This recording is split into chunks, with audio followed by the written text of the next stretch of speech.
देखंतु दर्शक बंधु आमे अनेक थर एम न्यूज माध्यम रे एही रास्तार प्रसारण करिला पर भी सरकार एवं प्रशासन यहाकू नजर दौनांती नजर आलुआड़े रखुअछंती।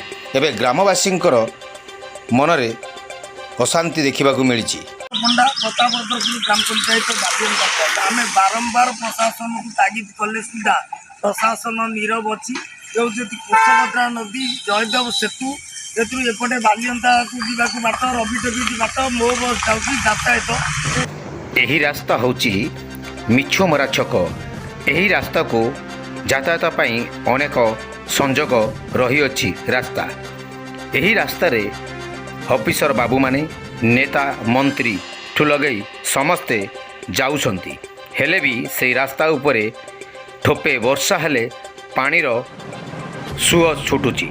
यही रास्ता उपरे गाड़ी मोटर जीवा पाइंका असुविधा होची एवं से रास्ता साइड रे दुकान थिबा मानकर उपरे पानी भी पड़ुची।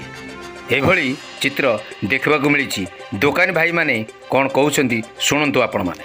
खाल निकट रे दुकान कर जो खाल आप देखा पड़ती आप दुकान सामने अच्छी ये खाले जिते गाड़ी मोटर जाऊँगी आप दुकान उपर छिटिका पड़ी लोक पड़ी पानी पशि जाऊँगी पूरा दुकान को ट्रक गोटे ता भितर पशिगले इे पानी पूरा पशि जाऊँगी दुकान।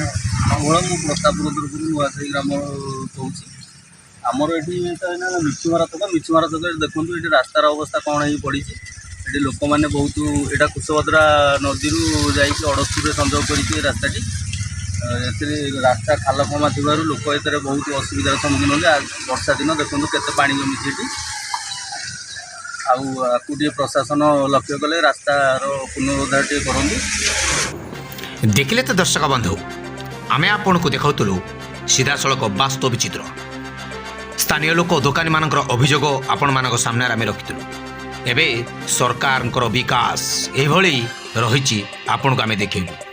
ए कथा आमे कहूनु कहउछंती स्थानीय लोक एवं दुकानी भाई माने।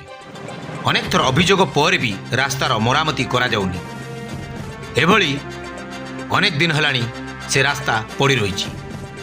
एबे देखिबाकू बाकी रहिला आमर एम न्यूज प्रसारण पर सरकार ए रास्ता उपरे केबे नजर दउछंती। M news Odisha TV reporter मोजेशनाथ खोर्धा जिलारू। जदि आपंक आम भिडी भल लगा तेब आम चैनल को लाइक शेयर और सब्सक्राइब करने को जमा भी भूलु नहीं।